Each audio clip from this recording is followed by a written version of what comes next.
চারপাশে যত পুষ্প ঝরুক, না পাওয়া স্বর্গের ফুল সে যে তুমি।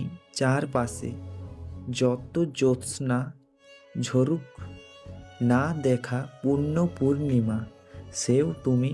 তুমি না থাকলে আর কে নেবে উচ্ছ্বাসিত কথার ভেলায়? অপরূপ অন্য আকাশের রথে চারপাশে যত শব্দ বাজুক, না শোনা শুদ্ধ সুর সেও তুমি। কখনো কখনো দূর থেকে ভালোবাসার মধ্যে অন্যরকম এক ভালো লাগা কাজ করে। এই ভালো লাগা কাজ করে, এই ভালোবাসা শুধু মাত্র তারাই বুঝবে যারা সত্যিকারের কখনো কাউকে ভালোবেসেছে।